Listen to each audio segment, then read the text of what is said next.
While much of the world is obviously very busy, Mansour, with the statements by Trump, the suffering continues on the ground, right? The actual reality of making life impossible for Palestinians to come back home to their land, that continues.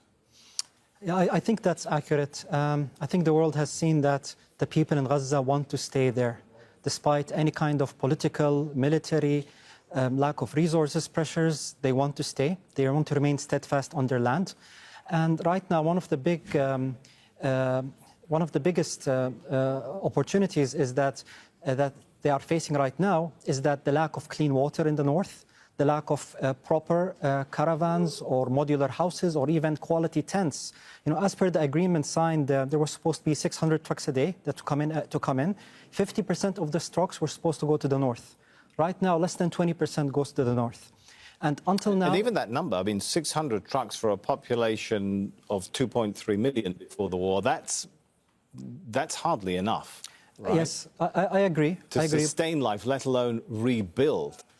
I agree. This is a good beginning.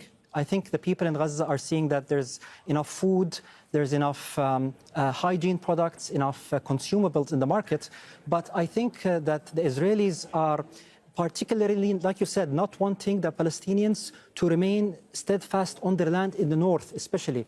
That's why we're supposed to have received 60,000 tents and 200,000 caravans. We haven't received any caravans, and we've received less than 1/3 of the tents that were supposed to allocate it for Gaza Strip. Not only that, but...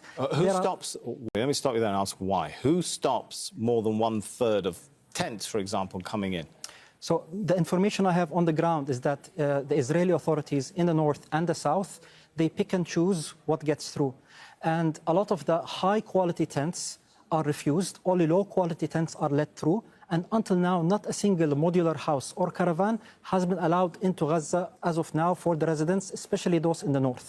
So it's with the Israeli authorities. They're the ones that decide what gets in and what does not. So the implication being that this keeps the idea of moving, particularly back to the north, a very unstable situation, rather an unviable option. I think the end result.